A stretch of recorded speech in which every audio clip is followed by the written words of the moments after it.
аға, маған бойыңда тіл көз бар деді. 3-4 адам айтты. Емші апаға барып едім, ол да солай айтты. Қорғасын құйып берем деп еді. Барғаным дұрыс па дейді.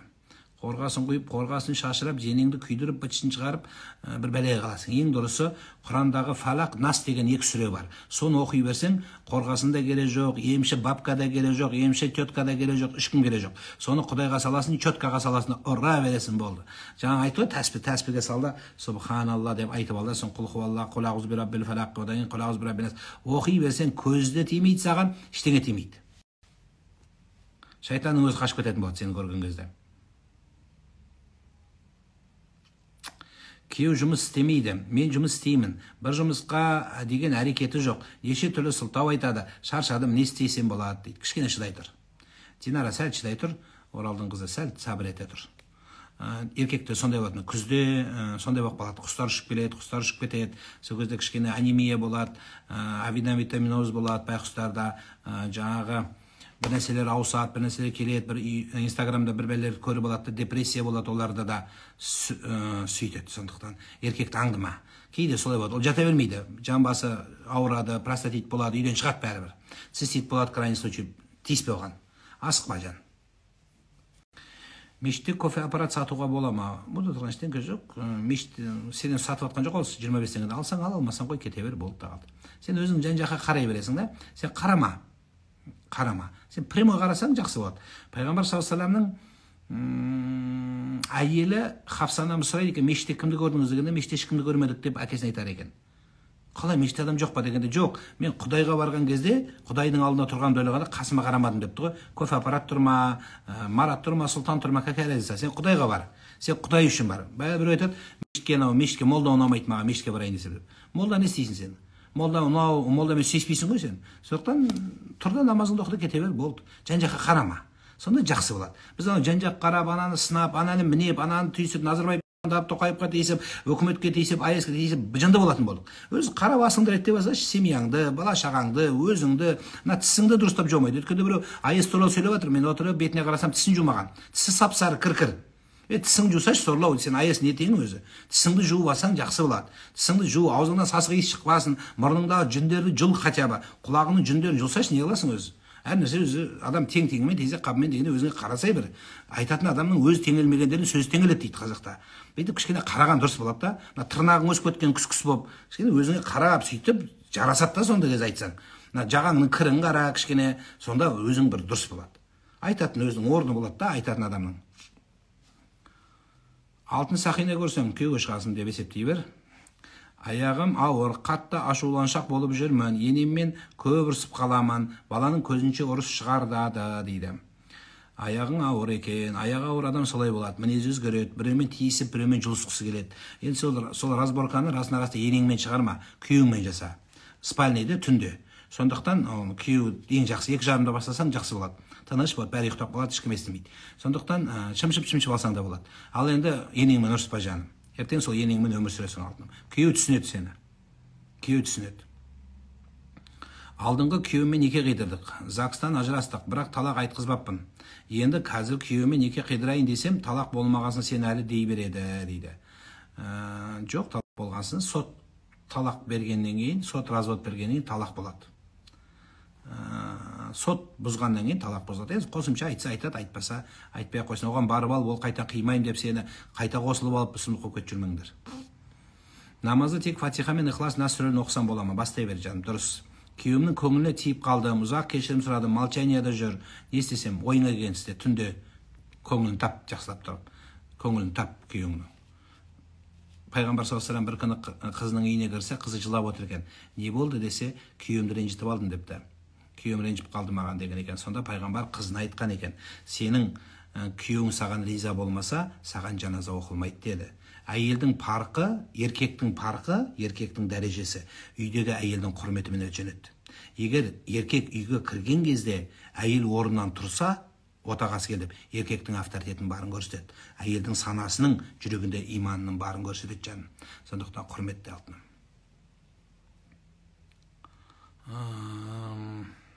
Арабизация масқара болып жатыр елімізде. Молодежь говорит, я отказываюсь от нации, казах, казашка, я не мусульманин. Покрывается и агрессивно указывает людьми, что они кафиры. Прямо эпидемия какая-то дейді. Дұрыс, бұл кішкене теріс түсінген балалар осындайлар көп, осындай болып жатқаны рас. Сол үшін біз өзіміздің салтымызды, дәстүрімізді, ұлағатымызды, сақалымыздың ұзындығына дейін, балағымыздың дұрыстығына дейін өз ұлтымызбен, тілімізбен, атымызбен, ең бірінші қазақтың тіліменен соны сақтап қалуымыз керек. Сол үшін бізге шетелден оқып келіп, шетелдің платформасына әкеп басымызды қатырып жүргендердің барлығын мемлекет болып, халық болып, зиялы қауым болып тоқтатуымыз керек. Біз мұсылманбыз, Аллаға шүкір, бірақ жаңағы өте агрессивті түрде, немесе елге іріткі салған күйде, елге жаңағы өзін жоғары қойып, біреуді төмен көретін, қазақтың тіліне, қазақтың ұлт намысына тиетін жолдың бәрі біз үшін үлкен қауіпті жол болып табылады. Пайғамбарымыз Мұхаммад саллаллаху алейхи вассаламды түсінде көрсең не болады дейді. Түс болады, болды, ештеңе болмайды. Ештеңе болмайды. Түс көрсең жәннетке барасың, түс көрсең намазың қабыл болды деген сөз, түс көрсең бүйтіп кеттің деген сөз емес, түссің түс болып қалады.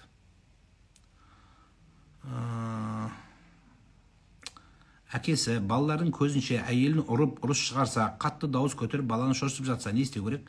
Үндемеу керек. Ақымақпен ақымақ болмау керек, үндемеу керек. Кейін біреу от болса, біреу су болу керек. Ұрсаң ұр деп, оны төбелесі бол, саған қолын көтерсе, сен жаңағы пиала лақтырып, ол кесені лақтырып, одан кейін бір-біріне балға балтаны ала жүгіріп, балаларды шыңғырып, бұрысқа қашып тығылып, соседтер естіп, милиция шақырып, соның бәрі жақсы нәрсе ма? Сондықтан ол ақымақ болып тұрса, еркек олайға бармау керек. Енді барып қалса, қатынның сипатына түссе, әйел қоя салу керек болды. Сонда жеңіл болады.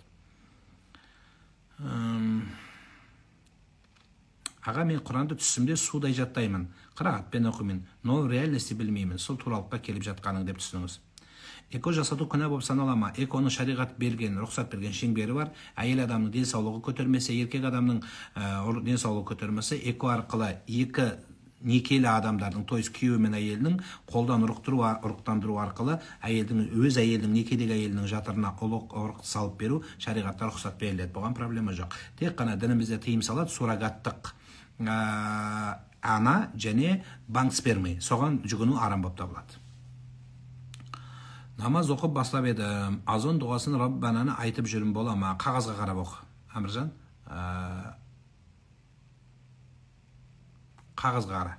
қағазға қарап оқы, тез жаттайсың. Пока сен Раббананы оқи бергенше, ананы жаттай алмайсың. Өйткені қолың тимейді, жұмыс бар, ұмытып кетесің. Ең дұрысы қағазға жазып, қалтаңа салып, или сотканың бірінші бетіне фоновый картинаға қойып қой. Жаңа азан айтып болғаннан кейін сотканы шығарасың, сотканың бетіне қарайсың да, Аллахум Рабба хадихи да'вати тамма ва салатил қаима деп тұрып айтып тез жаттап аласың. Сөйтіп жаттаған қолайлы болады. Имам мырза, байқамай Рамазан айында пиво ішіп, онымен ауыз жапса не болады? Сен ойнама, бала, ойнама, ойынан от шығады жаным. Сен өзі прикол ұстап жатсың, діннен аяғың аспаннан келеді жаным. Дінмен ойнама жаным. Мен эфирді аяқтамай тұрып бір бәлені естіп қалуым мүмкін. Эфир аяғына жеткенше басыңа бір бәле келіп қалады. Ойнама. Менімен ойнасаң да дінмен ойнама жаным. Дін ойнайтын дүние емес. Осы жолды қорғап, ата бабаң өлген сенің. Сен атаң аруағымен ойнап тұрсың. Ойнама жаным. Құдайдан азап тез келеді адамға. Өз асықтырады келуіне. Сондықтан қой жаным. Астағфирулла деп шүрет айт жаным. Сон қой осындай дүниеңді.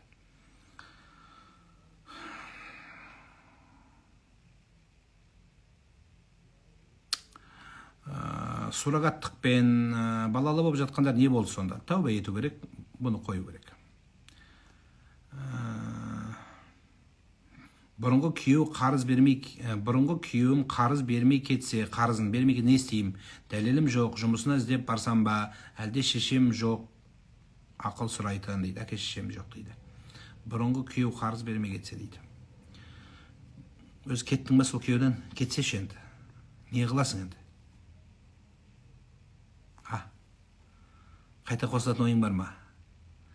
Өзі шанс керек болып тұрса, қосылып ал, ақшаны қарызды тауратып. Егер өйтпесін болса, кеткеніңе құтылғаныңа қуанбайсың ба? Құтылғаныңа қуанбайсың ба? Кетті ғой, ақша кетсін сонда. Кетпек тұрмақ, қара.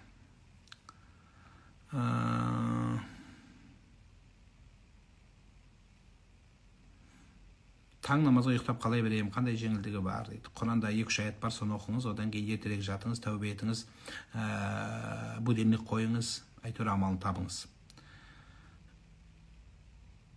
Ұйықтайын деп жатқанымда кейде өзім чут-чут ашылып, көзім дейсің бе, кейде көзім гоа көзім чуть эле ачылып уктап кетсем сразу басырык басат. Аран ойгоном, анан өзүмдү чайкап келгенде басырык баспа кылат. Эмне үчүн постоянно ошондой болот? Именно тиш. Мындай кылышың керек. Пайгамбар саллаллаху алейхи вассалам сүннөтү бар. Ошо жаткан малда абалыңда ошо жата турган төшөгүң бар го. Ошону кагып эле азыр бир сипара сийир бисмиллахир рахманир рахим кул аузу бираббил фалак. Ошо фалак сүрөлөрүн окуй туруп, анан ошо жерге дам салып коюшуң керек. Ошо жата турган жериңечи.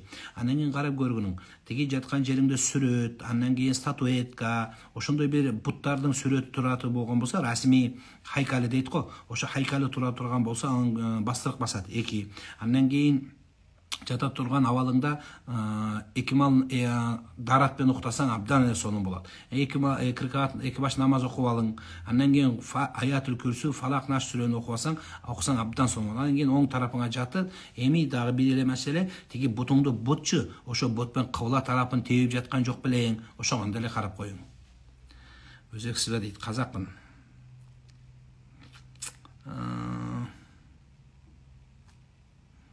Азан шакырып жаткан кезде дәрет алууга болама, немесе азан шакырып болгон күтүү керек ба дейт.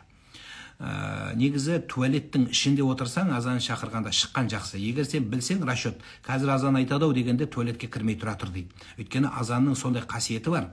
Куранга караганда азан эстиртүү касиети жогорураак болот. Азанды эстиген адам ажетканадан шыкканы жакшы, эгер мүмкүнчүлүк болса. Эгер мүмкүнчүлүк болмой ишиң өтүп атса, энди калган чыгып бутуңа жиберип коюп, кайтып кирип, уже поздно болот. Сондуктан маселеңди чечип битир туалетте. Жартысын битирип, жартысын кайта алып чыгып, кайта алып кетип, саусагыңа жыйнап, колуңа жыйнаудун кажети жок. Айтор битиресиң. Эгер ал дәрет алып бети колун жууп жатканда дәрет алып битире бер. Дәретте турган эчтене жок. Сен токтоп атканда намазга, мисалы акшам намазына үлгөрмөй калуң мүмкүн, сразу кама түсүп тастайт. Сондуктан тез дәретиңди алып чыга бер. Яни бул жердеги сөз асыкпай отура бер деген сөз эмес, жан. Тезирээк жумусуңду битирип чык. Бирок расчет болганы жакшы болот деп айтылат. Есеп болган жакшы болот да. Өйткөнү ажетканада отурган, именно ажетканада, туалетте.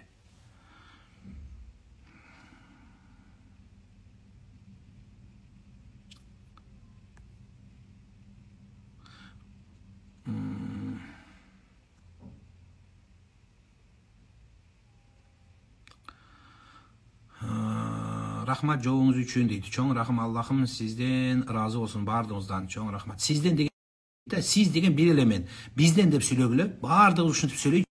Сен деген мен деген биз деген сиз менен биз деген сөздүн бир эле тамга, бир эле буква. Ошо бир эле букваны биз деп сүйлөйлү. Баардык казагы бар, кыргызы бар, өзбөгү бар, ким эле бар. Баардык мусулмандарыбызга Кудайым жакшылык берсин десе, абдан сонун болот.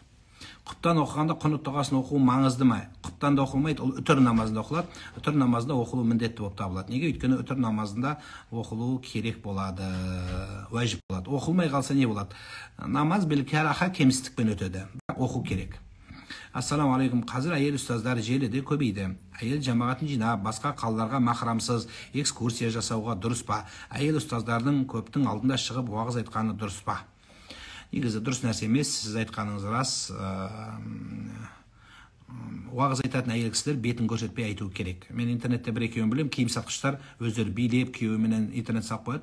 Бирок беттерине ана капкара махане кийип алат да. Сондуктан көрсөтпөй айтса болот. Даусунун өзү кээ бир кезде не деп айтатындары бар, жанагы аврет деп, айылдын даусын. Бирок негизи жакшы нерсе эмес. Айылдын айылдык урматы, орну болганы жакшы болот. Эки агайым бири-биримен дурус араласпайды. Не истөө керек? Үчүнчүсү жарастырууга тырышуу керек. Жараспаса энди эчтеке истемейсиз. Неге? Өйткөнү ортага түшүү дурус нерсе эмес. Агайындардын ортосуна эссиз адам түшөт. Эр менен айыл сыяктуу. Сондуктан агайындарды бириктирүү, жарастыруу жакшы нерсе. Бирок соңку кездери, соңку жылдары айландырган 20 жылдын төңүрөгүндө агайынды аңдып, айылдары бири-бирин аңдып, абысындар. Одан кийин балдар бири-бирин аңдыган заман болуп калды. Саламатсызбы? Намаздагы Фатима ха менен Ихлас сүрөсүн окуса болама, башка сүрө билмесе окуй бериңиз. Айыл жайында айтканбыз, аны талай ирет жан айттык, пикиримизди айттык. бір туысым намаздың тек парызын оқып сөзін сүннеті парыз емес деп оқымайды. Бұл қаншалықты дұрыс? Дұрыс емес. Құран кәрімде құл атиуллаха ва атиар расул, Аллаға мойынсын, пайғамбарға мойынсын деген. Керек десеңіз, иманның 7 парызы бар. 7 парыздың ішіндегі аманту биллахи ва расулихи, Аллаға сену, ва малай періштелерге және ва расулихи пайғамбарға сену парыз болады. Иманның 7 парызы болады. Егер ол пайғамбарға мойынсынбаймын, сенбеймін десе, онда діннен де шығып қалады. Оның парыз намазы өтпей қалады. Ал енді жалқаулықпен оқымаса күнәлі болады, құрметсіздік болады. Сүннет намаздарды оқу міндеттіміз біз. Ойыншық емес ол.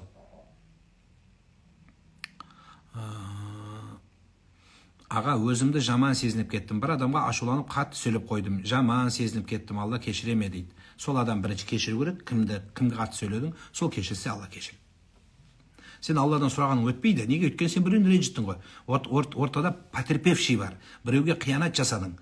Ол естіртіп тұрып жасадың. Бетіне бажырайтып тұрып айттың. Сөйттің де, енді Құдайдан кешірім сұрайсың. Құдай при чем здесь? Сен анадан сұрайсың бірінші. Сол кешірсе, сонда Құдайдан барып сұра бер. Солай болады.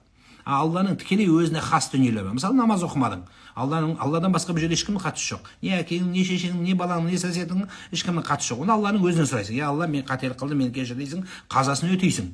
Ал енді кешірсе кешіреді, Құдайым кешірмесе өзі біледі. Ал енді ортада ғайри зүлім, яғни ортада тағы да біреуге қиянат жасасаң, ол кешірмей тұрып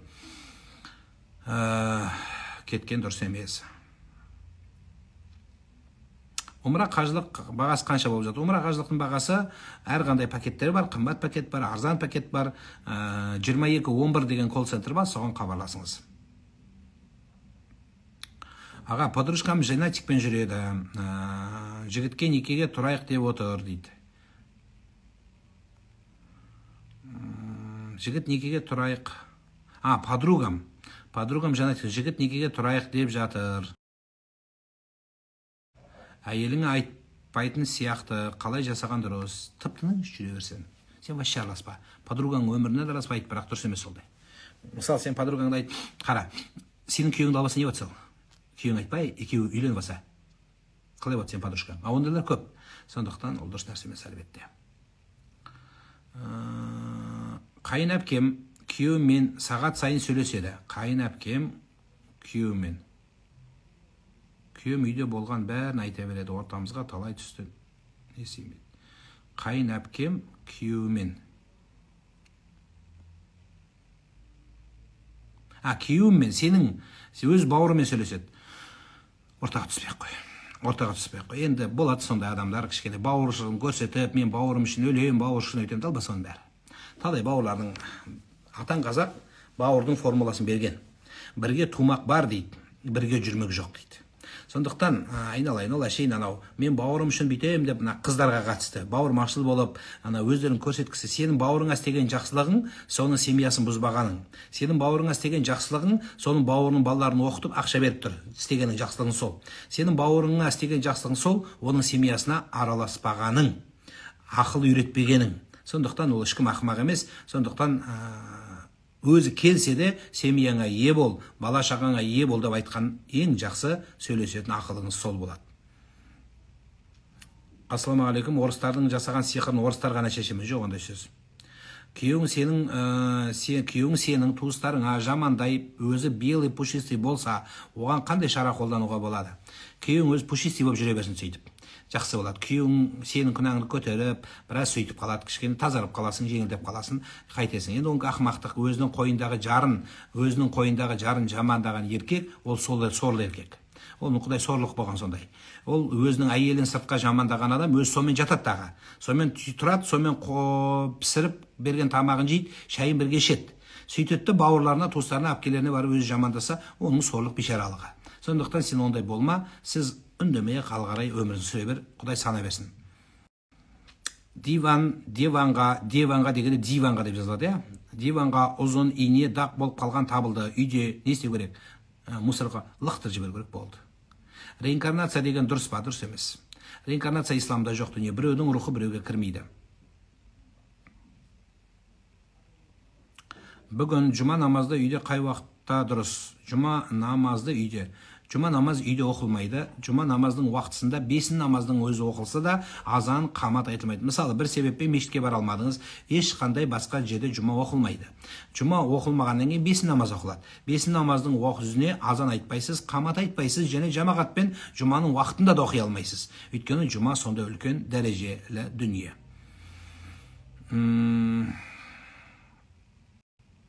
Сәлем бер.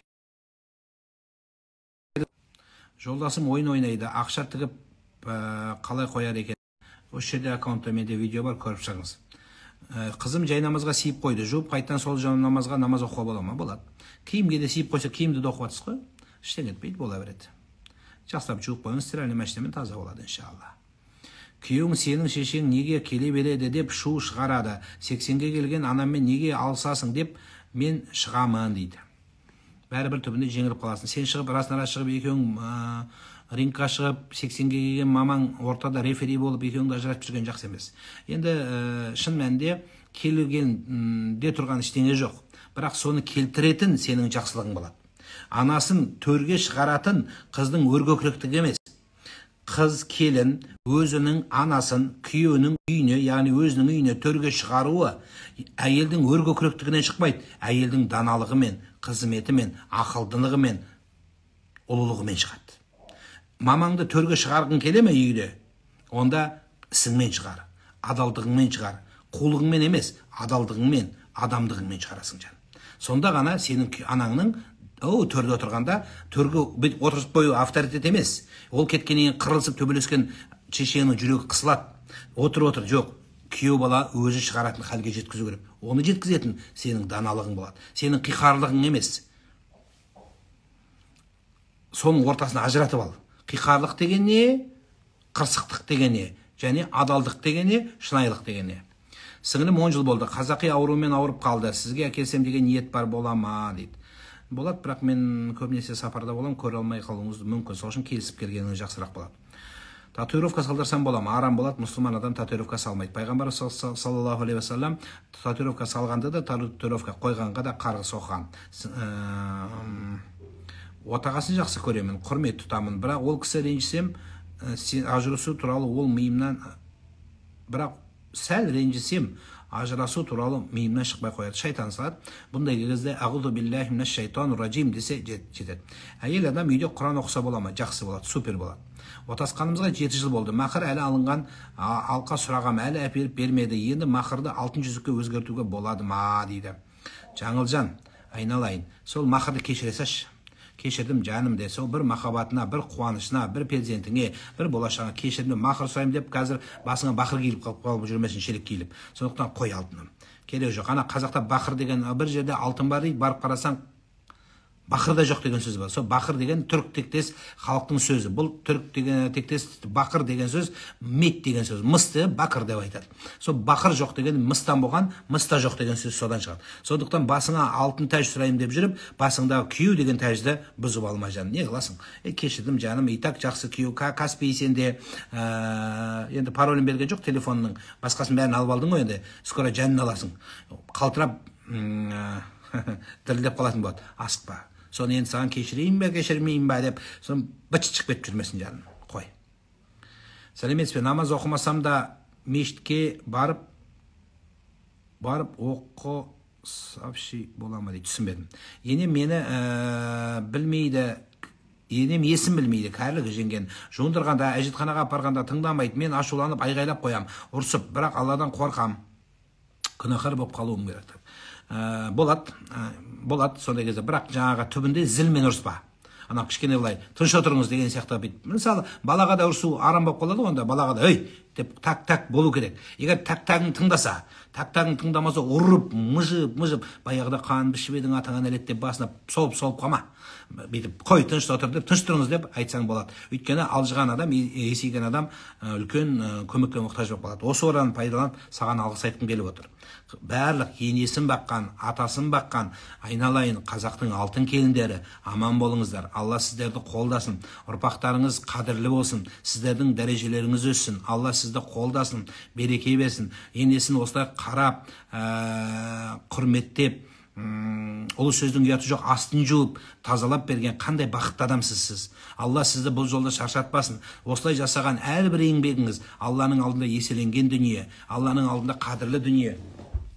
Осындай жасап жатқан келіндерді, әйелдерін еркектер алақанына салып өт. Өз анаңды өзің қарай алмайсың. Сондықтан қадірлеңіздер. Енді осыны естіп отырған енелер, сенің тағдырың қандай боларын Құдай біледі. Сондықтан қазірден сол келінге дұрыс қарасаң, ертең қартайғанда зейнетті осыдан көресің бұйырса.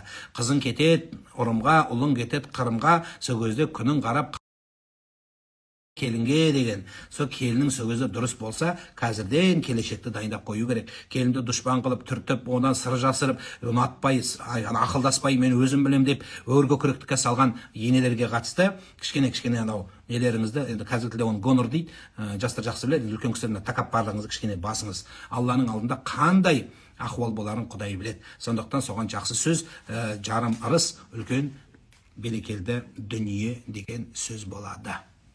Әйел адам мешітке баруға бола ма? Проблема жоқ. Тек қана таза емес уақытысында кірмегені жақсы деп айтамыз. Басқа уақытта келсе бола береді. 8 айдан бері балаларына келбеген атасына қандай мәміле қылыш болу керек дейді. Урмат қылыш керек. Урмат татықты адам бар деп білбейсіз не болған. Эми күнөөлүү болсо, тиги Наташаға деле кетип калса, урматы болуш керек. Атанын урматын койсоңар, өзүңүз деле урмат көрөсүздөр. Ошондой кылгыла. Сен мындай кылдың, азыр мен бүтүп жиберишим керек деп. Ол акмакчылык кылды. Энди ал акмакчылык кылса, сен деле акмакчылык кылышың шарт эмес да. Эмне кылышың керек? Энди ал күнөөлүү болду, ал иш билбеди, ал ошондой кылбагыла. Ошо эриңди балдарыңдын атасын урмат кылыш үчүн биринчи салыштырбагыла. Тиги Рүстөмдүн карачы атасы кандай, биздики мындай деп салыштырбагыла. Андан кийин экинчи эл эмне дейт деп андай кылбагыла. Эл эмне дейт, тигилер эмне дейт, кудалар эмне дейт. Анда эч качан биз адамдын көңүлүнөн чыга албайбыз. Андан кийин урмат кылсаң, Кудайым башкасын өзү деле берет. Сапарда сүннөттөр окулам, окуган дурус, калдырмаңыздар. Нурлан ага, калдарыңыз калай? Апам калай болду алдында банжада дебедиңиздер? Танымадым.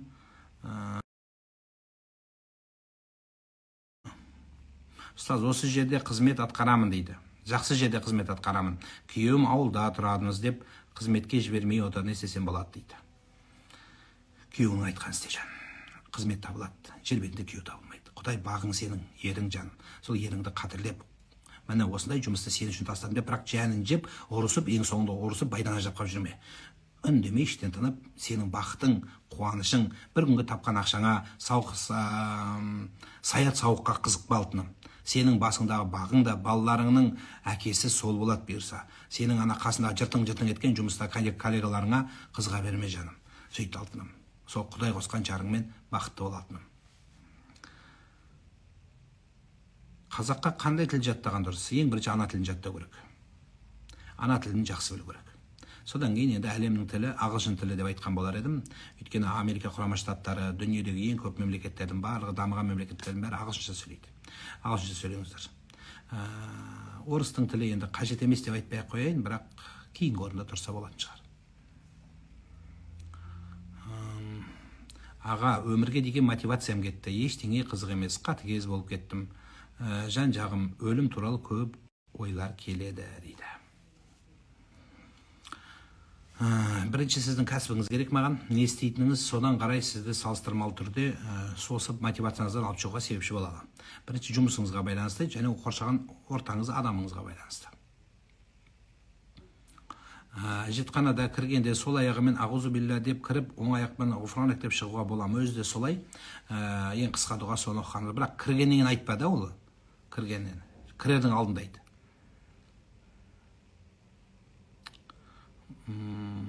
Балаларыма ұрсып қоямын. Сол үшін өзімді кінәлі сезінем, Алладан қорқамын. Ұрыспасаң бала кетпейме, өз білген істе. Баланы ұрысу керек, ұрсатын кезде ұрысу керек, айтатын кезде айту керек. Бірақ қасында болғанда ұрысыңыздар. Біздің кейбіреулер болады, әкелер, ұрысқыш әкелерге айтқым келіп тұр да, өзі таңның атысы күштің кезі қаңғып жүреді да, соны келіп алып, мен ойнап жүрмін ба деп, жерден алып жерге салады. Сенің қатыгездігің қалып қояды. Балаға мейірім керек, балаға махаббат керек. Ал енді кешке дейін жүріп сенен бір жылы сөз күтем ба дегенде, ұрсып алсаң, әкеңдікі оқ, ананыкі боқ деген сөз осыдан болады. Әкелер өзі ұрыспайды баланы. Әке қабағымен, бір көзінің ушумен гана тәрбиелейт. Сондықтан енді әкенің де айтатын жері болу керек. Күнде балаларының қасында болса, айтқан жақсы болады. Ал бірақ өзі түнде келіп, ана вахтамен жұмыс істеп, 15 күн жұмыс істеп келіп, бір келген кезде бақырып, чыңғырып, әйелімен ұрысып, сәсиетпен ұрысып, баламен қырылысқаннан кейін не абыройың қалады, не дүниенің қадірі өтеді дейсің.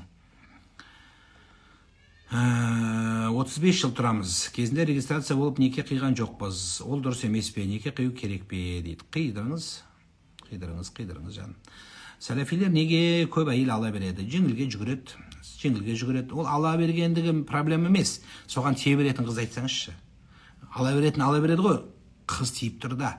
Сондықтан қызға 40 үйден тыю, қызды дұрыс тәрбиеле, қыз тәрбиесі, ұлт тәрбиесі, қыз оқу, ұлт оқу дегеніміз сол емес пе? Сондықтан қыздарымызды сіз біз болып оқытайық.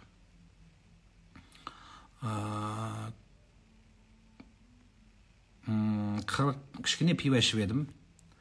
40 күн болмады, жұмаға барсам бола ма? Болады. Заңға ажырасқан талаққа жата ма? Жатады. Некені жаңартуға бола ма? Некенің срок годности болмайды, жаңармайды. Обновить етіп, жаңа прошивкасы шығып, қазір 18-де 2-сі шықты ма, сол 18-де 2-ші прошивканы молда салып бере бермейді. Ондай жоқ ондай. Неке бар болса бар, жоқ.